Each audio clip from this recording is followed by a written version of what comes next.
Welcome back to ReadingBear. Today, we will take a look at some new revenge stories. And if you enjoyed my content, please don't forget to subscribe to my channel and post some bear emojis in the comments. Let's go! The first one is titled, Lady wanted to get drinks free, so I made them worth that price. I'm a bartender and the area I work in is upper class and petty as hell. As I tell people all the time, I don't go out here, I just work here. One random night not too long ago, I'm making drinks at the well for servers to take to their customers at their tables while the other bartenders handle our bar top guests. It's the middle of our rush and one of my servers comes up with a drink 1/4 full and sets it down saying the customer hates it and was demanding a different drink. Specifically, they wanted a vodka mojito. I was too busy to put up a fight and the poor girl looked run down already from the night, so I went ahead and made it, even though it was obvious the woman was just looking for free crap. The server runs the drink to the table and it happens to be the table closest to my well so I can see and hear everything. She sets it down and hurries off to another table waving her down, and I watch as this woman slams the drink until there is nothing but mint and ice left in the glass, with maybe half an ounce of liquid in the bottom, then turns around and grabs the server again. I specifically asked for this with vodka. Yes, ma'am, it is. I know what vodka tastes like, this is clearly rum. Tell your bartender to make it right this time, I'm not paying for this. The server tried to say something but was rudely cut off and told to get it remade again, so she picks up the glass and walks over to me. I'm so sorry op, she starts, and I immediately tell her it's okay, I saw the whole thing. Girl, don't worry. I got you. So I remade the woman's drink. One virgin mojito coming up. Nothing but mint, lime, simple, and soda water. I cannot explain the satisfaction we both felt when that drink hit the table and we watched the woman sip it and go, now that is vodka. You get what you pay for. Edit, since people are wondering, she ended up getting one drink comped off, that drink being the virgin one. She paid for the others. The next one is titled, Former Employer Now Struggles. So if anyone checks my posting history, they'll see I had some issues with a job I had leading up to a post in AITA for walking off the job.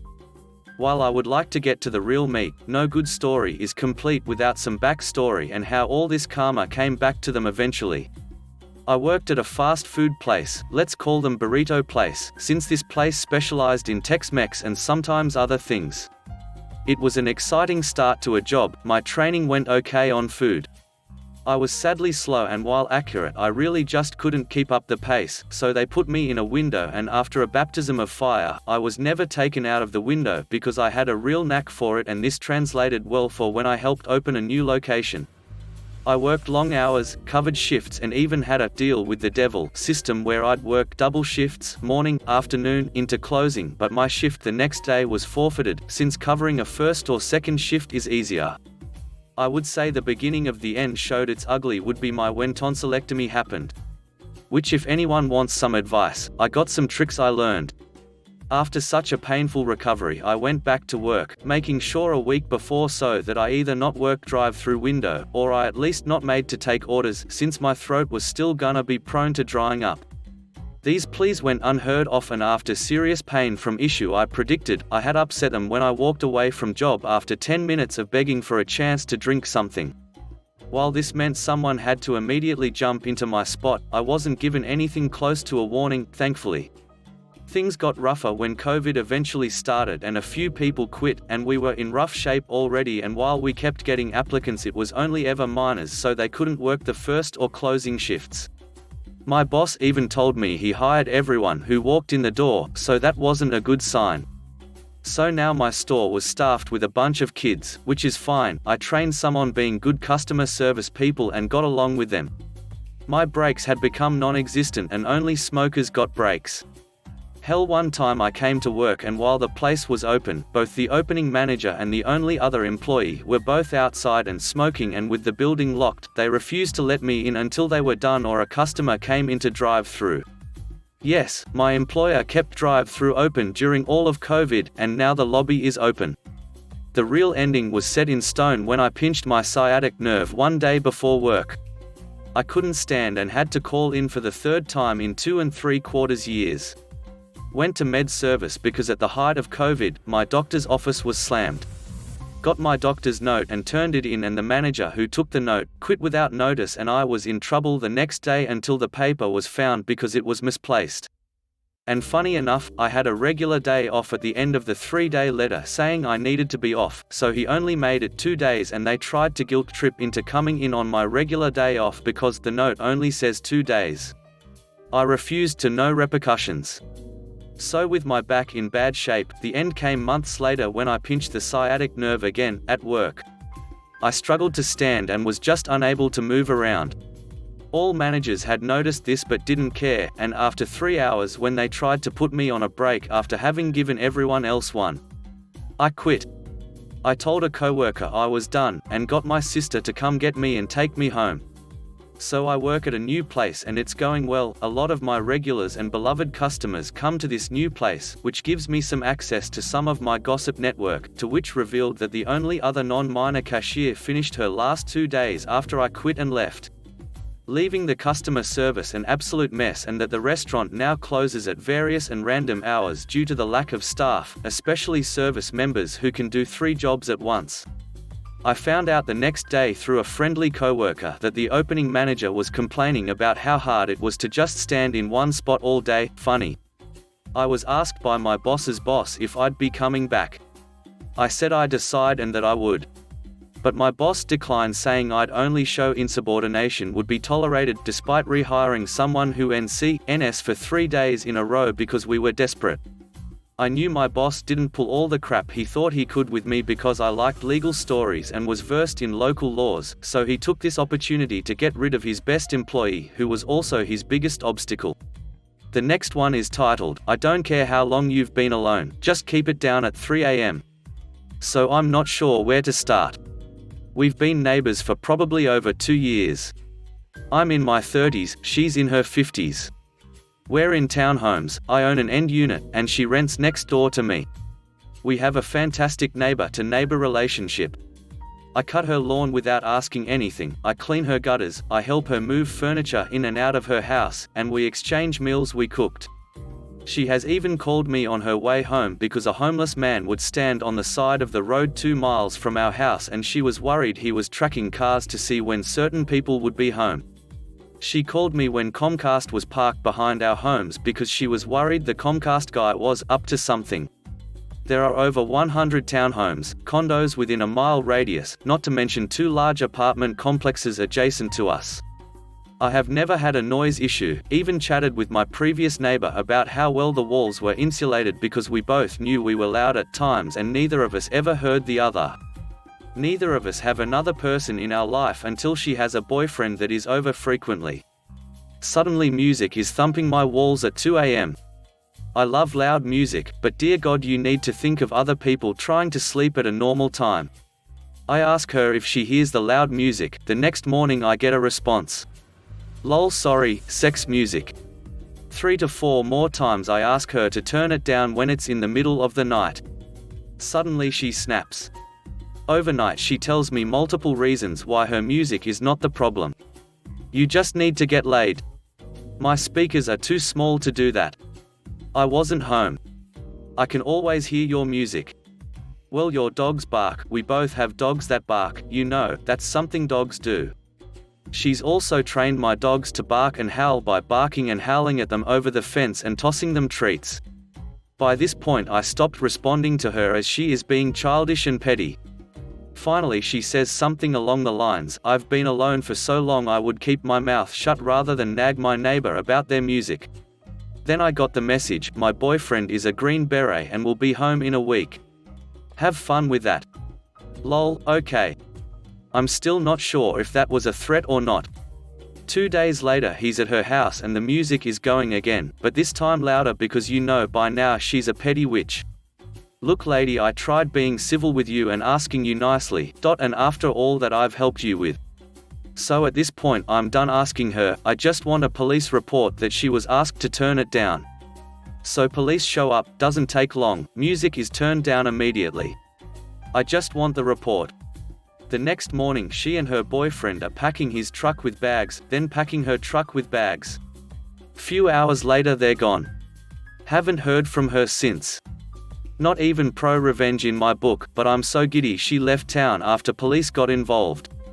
The next one is titled, Chewing Tobacco. I was at a party several years back, which was being hosted in the basement of my friend's house. The basement could be accessed by either a main stairway which went up to the house, but there was also a back stairway that went straight up to the garden.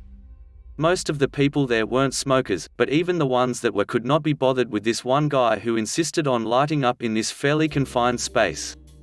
A few people asked him to go outside with his cigarette because he was stinking the place up and whatnot, but he just laughed it off. He hadn't had more than 3 drags on this thing when I asked if I could have a quick pull or 2. I don't know if he just wanted an ally at that point, but he said yes. I wasn't a smoker and had never smoked, but the only reason I had asked was so I could bring it to my lips and take a bite out of the lower half like it was an apple. It was pretty gross, but definitely worth it to see this guy's face. Turned out it was his last one as well. The next one is titled, If You're Going to Be Impatient You Can Wait Longer. So I was doing laundry at my apartment complex's laundromat. My clothes are in the dryer. Usually I'm good about being there before they're done. By this time I was a little late. No more than 2 or 3 minutes late. Someone is waiting for me because they wanted the dryers I was using. There are plenty of others, but I get it, some people just have their favorite machines they know work good and aren't broken or whatever. So she's bitching at me about how incredibly rude and inconsiderate it was for me to not be on time to get my clothes out. And I totally get it. I should have been there, but it wasn't more than 3 minutes, so it's really not as big of a deal as she's making it seem. Anyhow, I'm there to pick up the clothes so she can use the dryers she wants. But what's this crap? They're not as dry as I want them. They were perfectly dry, so I keep them in for another hour. If she's still there when I go back, I'm gonna do it again. 2 dryers are $1.85 each. That's the best $3.70 I've ever spent. The last one is titled, Think You Know Everything? You don't, and you deserve to get left behind. Some years ago, I got a gig working a weekend music festival. Fairly simple too, 10 bands per day and all pretty standard rock and roll fare. Bossman puts 4 of us out on the gig, me, Dreadful Boris, Big Chris and Hammer. He also said we'd be taking out an apprentice, a young lad who was the son of a local promoter. Well, always nice to have an extra pair of hands, and it's good to help train the next generation. After all, that's how we learned in the past. As it turned out, this lad was about as much use as an aqualung to a trout and had an entitled attitude the size of a mid-range African country. On the journey down in the truck, he was boasting as to how he was a really good sound engineer already and that he could probably show us a few tricks. Oh, really? We get to the venue and get busy unloading the truck. We've got a 16-tonner stuffed to the gills with 2 sounds desks and about 16 kilowatts of sound gear for front of house and about 6 kilowatts of monitors. As you might imagine, this is pretty heavy stuff and it takes all of us to safely unload it and get it stacked up in place, except that, after unloading the first amp rack, all on wheels but still around 80 kilos, the entitled brat snottily announces that I'm a sound engineer, not a humper, and promptly strolls off. Well, we don't really need him gumming up the works, we're all well used to slinging boxes around, so about an hour later we've got the rig stacked up and strapped down, run out the multicore to the FOH desk, and are ready to start cabling up and tying power into the on-site generator. Out of nowhere, the spotty oik emerges from whatever hole he had buried himself in and asks what he can do. I say, I'm going to plug up front of house, perhaps you could help hammer cable up the speakers. I don't take orders from girlies. Quick side note here, Hammer was 5 feet 9 inches, drop dead gorgeous and as hard as nails, hence her nickname. She was also a damn fine FOH engineer and a bloody good mate. Boris, Chris and I collectively groaned inwardly and winced in anticipation of a full 16 inches broadside from Hammer. Seriously, folks, you do not duck with her unless you want the family jewels dangling from the nearest tree. Instead, she smiles sweetly, never a good sign, and says, well, I'm sure you'll learn something useful. I then go off to play with cables FOH, while Boris and Chris busy themselves with the monitors. A while later I'm back on stage, Spotty Oik has wandered off again. Hammer has this resigned look on her face. What happened? I ask. Turns out that, despite cables and connector ports being well labeled, the OIC had managed to make a complete pig's ear of plugging up the amp racks. Trust me, it's very hard to make this kind of mistake.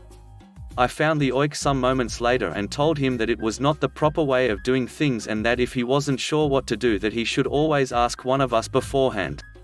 What then came out of his mouth absolutely floored me. I don't need to know all that crap. I'm a sound engineer. Hammer, who was standing a few feet away, snorted derisively and rolled her eyes heavenwards. It took me a few seconds to process this particular nugget of stupid. Well, you have to know how all this works. It's part and parcel of the job, and as you're here to learn, I suggest you pay attention.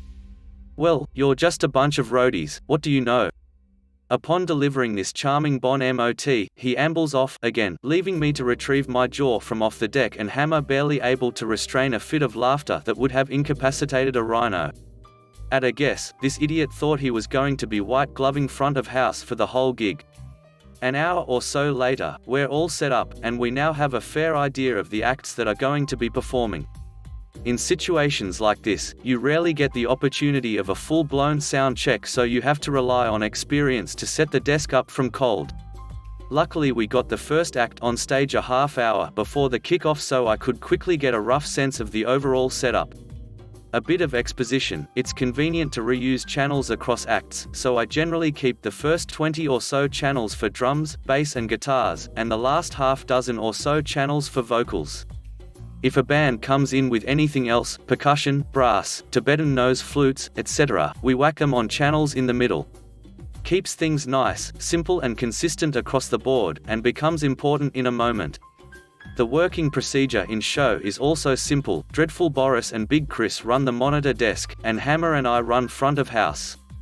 We'll do 2 acts each before handing over to the other, saves wear and tear on the ears, and when we're not running the desk, we'll handle setting up the stage for each act and troubleshooting where necessary, as well as doing runs for food and coffee in between.